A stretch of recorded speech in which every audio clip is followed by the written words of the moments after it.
Rapists, murderers, known criminals, military personnel, and intelligence personnel from other countries, including terrorists, have been pouring into our southern border. Biden's been absolutely okay with this, but finally, Governor Greg Abbott of Texas said enough is enough, and he set up barbed wire across the entire Texas line and said no. But Biden went to the Supreme Court and fought, and in a 5-4 ruling, they are okaying his illegal activity in telling Governor Greg Abbott and Texas to commit a federal felony by allowing illegal immigrants across our border. Now, why would he do this? Would it be for votes? Could it also be those on the Epstein list who don't want their name released? I mean, think about it for a second. When someone's in trouble and they know they're about to be caught and exposed, they make everything else the focal point except for themselves. So let me ask you this. Would those people on the Epstein list rather have a civil war, or would they rather have their name exposed? And let's not forget about the important point here. The children taken advantage of by Epstein and his cronies, or those who are being poured across the border with people who are not even their family members, who have taken, raped, and even killed their family members and are bringing them across as a means to gain sympathy and entry into the US. And then once they get here through Biden's administration and sponsor companies, these NGOs are making these children disappear without a trace. It seems like taxpayers may be funding Biden's sex and child trafficking operation. So right now, there's a standoff, as representatives from different states are now calling on Biden to take action against Greg Abbott in Texas. For example,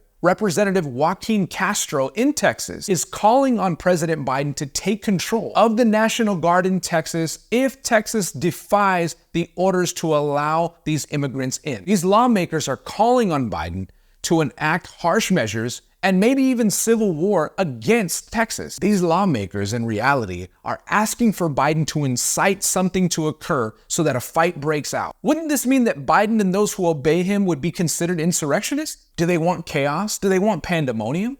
Do they want martial law?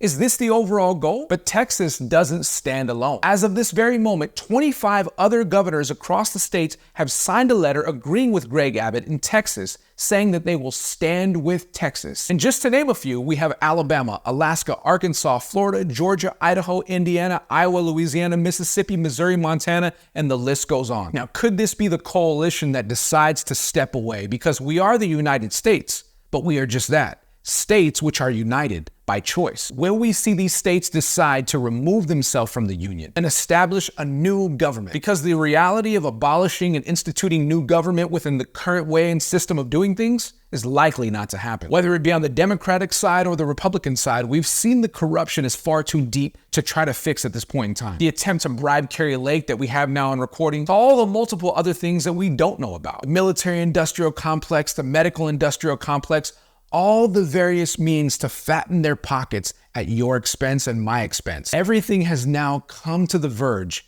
and these two worlds are about to collide in a way that we've never seen before. These governors have taken a stance, and I think we're about to see the American people saying no more. It's no longer time to be the silent majority. It's time to speak out and stand together. If you like this content, make sure to smash that like button, drop a comment down below, follow me for more, and get ready for more episodes of Fight the PSYOP.